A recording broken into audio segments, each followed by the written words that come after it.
अस्सलामुअलैकुम। इस वीडियो में हम एक एडिटोरियल का एनालिसिस करेंगे। एडिटोरियल का टाइटल है एक्सेस टू जस्टिस और ये 19 दिसंबर 2021 को डॉन न्यूज़पेपर में पब्लिश हुआ है।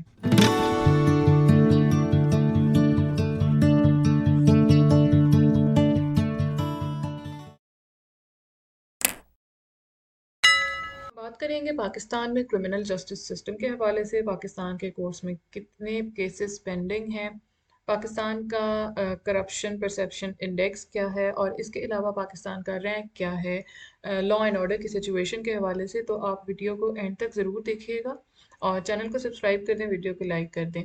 अगर आप लाइक करेंगे तो इससे हमें फ़ायदा होगा और अगर आप पॉजिटिव कमेंट्स करेंगे तो इससे भी हमें इंकरेजमेंट मिलेगी। तो प्लीज़ थोड़ी सपोर्ट शो कीजिए। एक्सेस टू जस्टिस सिस्टम इस एडिटोरियल में सबसे पहली बात ये की गई है कि पाकिस्तान में जो लैक ऑफ एक्सेस है टू जस्टिस, उसके हवाले से। लैक ऑफ एक्सेस का मतलब ये है कि क्या हर शख्स की रसाई तक है जस्टिस सिस्टम। सबसे पहली चीज़ ये होती है कि जब भी कोई क्राइम होता है या किसी शख्स के साथ कोई ज्यादती होती है तो वो अपना शिकायत का इंदराज करवाता है। तो क्या उस तक एक्सेस हर एक इंसान को है? क्या ये इतना आसान काम है पाकिस्तान में? क्या इसका जवाब यस में है? क्या इसका जवाब नो में है? Let us know in the comments. Pakistan में जो क्रिमिनल जस्टिस सिस्टम है उसके पार्ट्स को हम देख लेते हैं। पाकिस्तान में क्रिमिनल जस्टिस सिस्टम में पुलिस है, प्रोसिक्यूशन है। प्रोसिक्यूशन का काम होता है कि वो जो पुलिस ने इन्वेस्टिगेशन करके डेटा कलेक्ट किया है उसको इवेलुएट करना। कोर्ट्स हैं, प्रिजन एंड करेक्शनल फैसिलिटीज हैं यानी कि जेल। तो ये पाकिस्तान के क्रिमिनल जस्टिस सिस्टम के कंपोनेंट्स हैं। अब हम देख लेते हैं कि पाकिस्तान में कितने केसेस पेंडिंग हैं। इस वक्त पाकिस्तान में 21,69,655 केसेस ऐसे हैं जो कि पाकिस्तानी कोर्ट्स के अंदर पेंडिंग हैं, which are being heard and will be heard by 3067 जजेस। यानी कि आप केसेस की तादाद देखिए और उन जजेस की तादाद देखिए जिन्होंने हेयरिंग करनी है। और इनमें से बहुत सारे लोग वो हैं जिन्होंने केसेस फाइल किए थे, वो अब इस दुनिया में नहीं रहे और उनके जो डिसेंडेंट्स हैं वो अब फॉलो कर रहे हैं उनको। डिस्ट्रिक्ट कोर्ट्स के अंदर high courts across the country 1048 post जजेस की ऐसी हैं जो कि वेकेंट हैं, जो कि खाली हैं, जो फिल्ड नहीं हैं।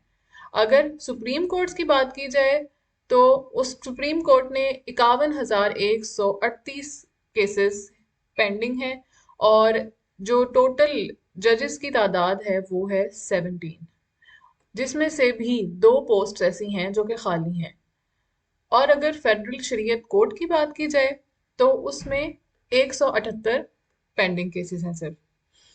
ये पाकिस्तान के जो केसेस की सूरत हाल है जो के पेंडिंग है और आप ये देख लीजिए कि जजेस की तादाद कितनी है।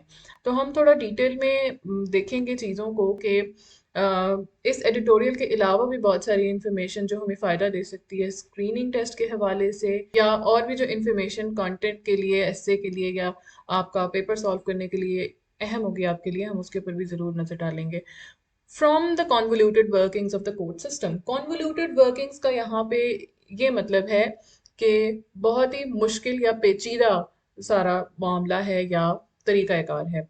कॉन्वोल्यूटेड को समझने के लिए आप गुच्छा समझ लीजिए। एक गुच्छे को सुलझाना बहुत मुश्किल होता है अगर धागे आपस में उलझ जाएं। तो यहाँ पे कॉन्वोल्यूटेड वर्किंग्स का यही मतलब है कि बहुत ही पेचीदा किस्म का तरीका है और इन कॉम्प्लेक्सिटीज की वजह से बहुत ज़्यादा जो केसेस हैं वो पेंडिंग है कि कितने सारे केसेस पाकिस्तान के कोर्ट्स में पेंडिंग हैं। और हम ये भी जानते हैं कि justice delayed is justice denied. इसी लाइन में आगे ऑथर ने ये कहा है कि इसकी वजह इनएफिशिएंट इन्वेस्टिगेशन है, यानी कि इन्वेस्टिगेशन सही तरीके से नहीं की जाती केसेस की।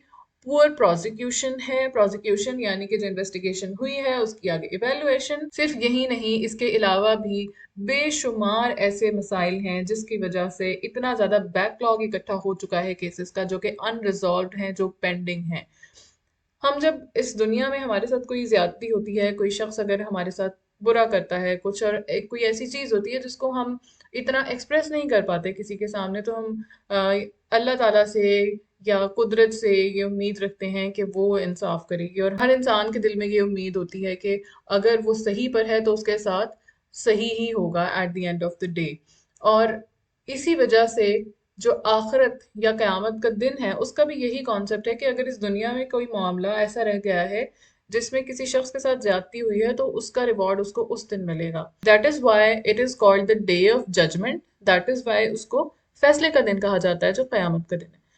लेकिन उसके साथ साथ अगर हम इस्लामिक लॉ को देखें तो कुरान में बहुत सारे जराइम की सज़ा बताई गई है। और उसकी वजह यही है कि इस दुनिया में भी अगर किसी ने कोई गलत काम किया है तो उसको उसकी सज़ा मिलनी चाहिए। और इस दुनिया में फैसला कहाँ हो रहा है? अदालत में। तो किसी भी कंट्री का अदालती निज़ाम सही होना, उसके ऊपर लोगों का ट्रस्ट होना बे इंतहा ज़रूरी है, वरना सोसाइटी में बहुत फ्रस्ट्रेशन क्रिएट हो जाएगी। जब उन लोगों का इस चीज़ से यकीन उठ जाएगा कि उनको इंसाफ या अदल नहीं मिल सकता, तो वो खुद ही अपने फैसले करने लगेंगे और वो खुद ही लोगों से अपना बदला लेने लगेंगे। आखिरत में जो भी फैसला है वो अल्लाह ताला ने करना है, लेकिन इस दुनिया में वो पावर जिसके पास है फैसला करने की, किसी को अगर डेथ पेनल्टी होनी है उसकी, किसी को कितनी सज़ा देनी है उसकी, वो अदालत के पास है। तो अदालतों का काम और जिम्मेदारी बहुत ज़्यादा बढ़ जाता है, उनका सही होना बहुत ज़रूरी है। रिसेंटली करप्शन परसेप्शन इंडेक्स की एक रिपोर्ट आई थी जिसमें पाकिस्तान की जो जुडिशरी है और police, they were ranked as the most corrupt institutions of Pakistan. Police जो है वो 41.4% उसका करप्शन परसेप्शन इंडेक्स था और 17.4% जुडिशरी का था। ये ट्रांसपेरेंसी इंटरनेशनल की रिपोर्ट थी जिसके मुताबिक पाकिस्तान के सबसे ज़्यादा करप्ट इंस्टीट्यूशंस जुडिशरी और पुलिस थे।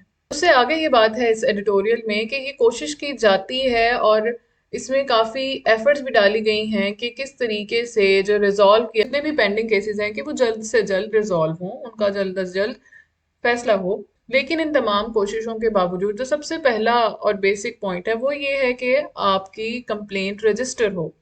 तो यहाँ पर अगली लाइन में ये बात है, but often overlooked is a single point from where access to justice begins. कहाँ से एक्सेस टू जस्टिस बिगिन होती है, कहाँ से ये सिलसिला शुरू होता है?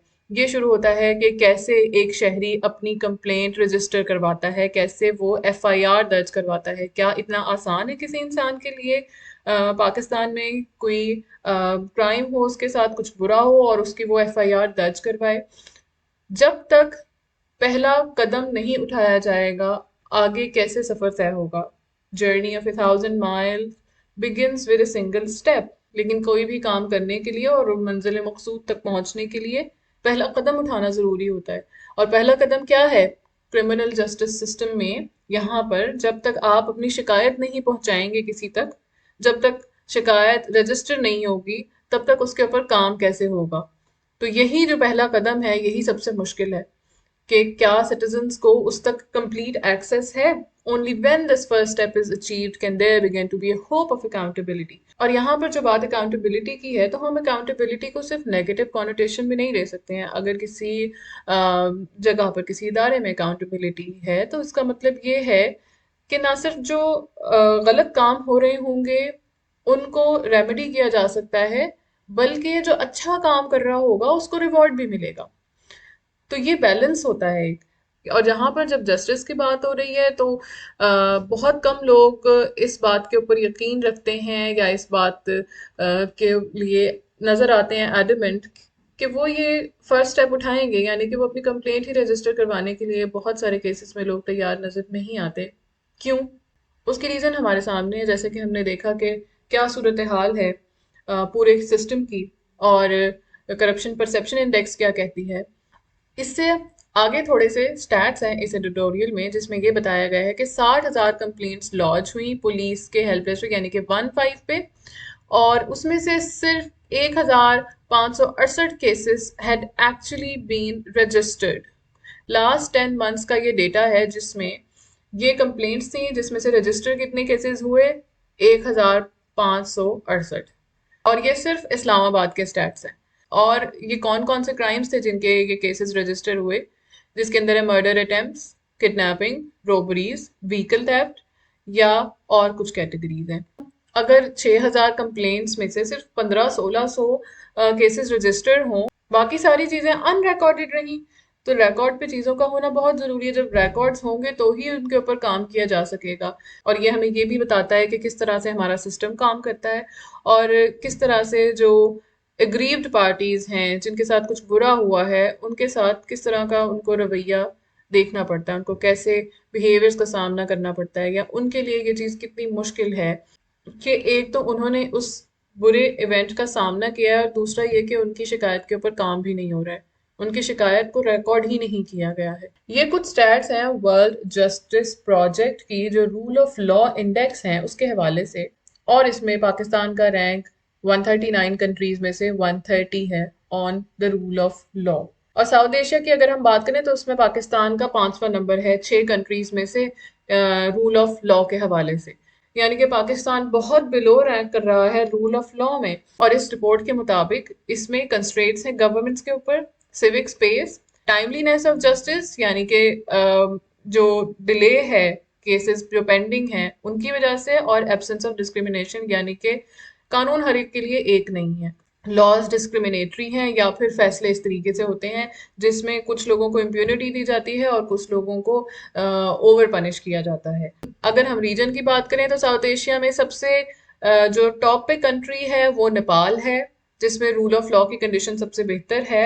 70th इसका नंबर है out of 139 countries globally.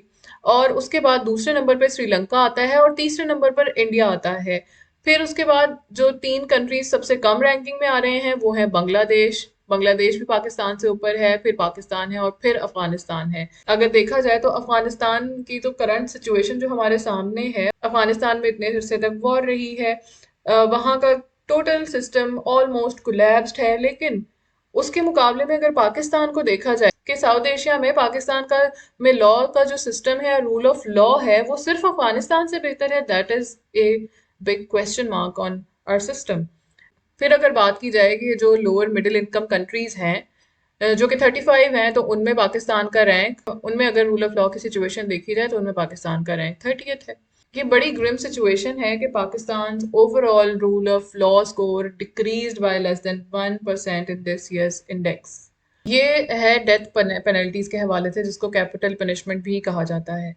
Pakistan में ये 2018 का आर्टिकल है, ये बहुत अच्छा एक आर्टिकल है, हेरल्ड में ये पब्लिश हुआ था कैपिटल पनिशमेंट के नाम से।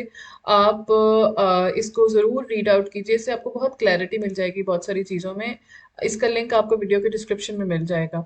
तो यहाँ पर ये बात है कि द पनिशमेंट जिसको हम कह रहे हैं कि डेथ सेंटेंस या फिर कैपिटल पनिशमेंट, पाकिस्तान में 27 ऑफेंसेस के ऊपर डेथ पनिशमेंट दी जाती है। और इसमें murder, terrorist activities, rape, high treason, blasphemy, apostasy, drug trafficking and kidnapping intended for murder.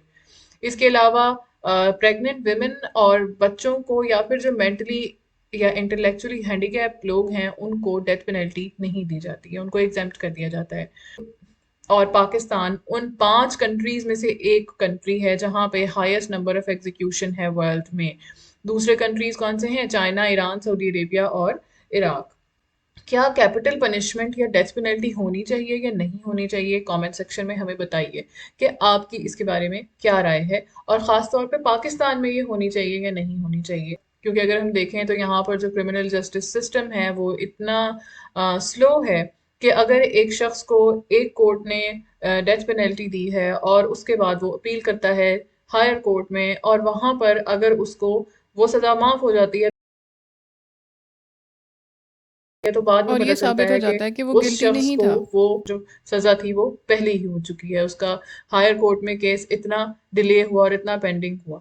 Coming back towards editorial, इस एडिटोरियल में जो अभी हमने स्टैट्स देखे हैं कि 6015 पे जो कंप्लेंट्स आई जिनके अंदर से सिर्फ 1600 ऑलमोस्ट जो रिकॉर्ड की गई या जो रजिस्टर की गई, तो यहाँ पे अगर कैपिटल सिटी में ये सूरत हाल है तो फिर बाकी एरियाज में क्या सूरत हाल होगी लॉ एंड ऑर्डर की। और इसीलिए मेजॉरिटी लोग ये सोचते हैं कि क्या हमें कोर्ट्स तक या क्या हमें कंप्लेंट रजिस्टर करवाने जाना भी चाहिए, क्या फ़ायदा होगा हमें इससे, क्योंकि सिस्टम इतना स्लो है, प्रोसीजर इतना कॉम्प्लिकेटेड है। तो इससे क्या होगा? फिर लोग अपनी जंग खुद ही लड़ते रहेंगे, स्टेट ऑफ नेचर में चले जाएंगे, जिसका जैसे जी चाहेगा किसी से वो उसी तरीके से बदला लेगा। और ये किसी भी कंट्री की इंटरनल सिक्योरिटी के लिए बहुत डेंजरस सूरत हाल है। जिसकी वजह से क्राइम्स रिपोर्ट होना बंद हो जाएंगे। हमें ये बात भी याद रखनी चाहिए कि अगर किसी क्राइम सच एज रेप है और हमें ये पता चलता है कि उसके इंसिडेंसेस में इजाफा हो रहा है, या फॉर एग्जांपल हम कहें कि एक प्रोविंस में रेप के इतने केसेस हैं और दूसरे में इतने हैं, तो अगर जहाँ पे ज़्यादा रिपोर्ट हो रहे हैं तो वहाँ पे उसका इंसिडेंस ज़्यादा है, जबकि हकीकत ये नहीं भी हो सकती, क्योंकि हो सकता है कि एक ऐसी जगह जहाँ पे रिपोर्टेड केसेस की तादाद कम हो वहाँ इंसिडेंटल केसेस ज़्यादा हों जबकि रिपोर्ट कम हो रहे हों, क्योंकि लोग क्राइम्स को रिपोर्ट ही नहीं कर रहे। और जब लोग क्राइम को रिपोर्ट नहीं करेंगे तो इसका मतलब है कि वो सामने ही नहीं आएगा, और जब सामने नहीं आएगा तो वो मसला हल कैसे होगा। तो ये ज़्यादा डेंजरस बात है। और यहाँ पर यही बात कही गई है कि मिसलीड कर सकता है, इससे एक रॉन्ग परसेप्शन क्रिएट हो सकती है कि क्राइम हो ही नहीं रहे हैं, क्योंकि वो रिपोर्ट ही नहीं हुए। जब रिपोर्ट नहीं हुए तो वो ऑन रिकॉर्ड नहीं आए, जब ऑन रिकॉर्ड नहीं आए तो आपको कैसे पता चलेगा कि यहाँ पर ये प्रॉब्लम है और इसको सॉल्व होना चाहिए, इसके ऊपर काम होना चाहिए। और इसकी एक बड़ी वजह पुलिस का जो इंस्टीट्यूशन है उसमें जो फ्लॉज हैं कि वो अंडर रिसोर्स्ड है, उनके पास प्रॉपर रिसोर्सेज नहीं है, उनके पास प्रॉपर ट्रेनिंग नहीं है, और इसी वजह से बहुत सारे क्राइम्स जो रजिस्टर होते हैं वो भी अनरिजॉल्व रह जाते हैं। तो एक ऐसी जगह पर जहां पर लोग आगे बढ़ ही नहीं रहे एक कंप्लेंट को, एक क्राइम को रिपोर्ट करने के लिए, वहां पर अगर किसी ने हिम्मत करके अपना प्रॉब्लम रिपोर्ट किया है, कंप्लेंट दर्ज करवाई है, तो ये ज़रूरी है कि उसको टाइमली और जल्दी हल किया जाए और उस शख्स को इंसाफ मिले।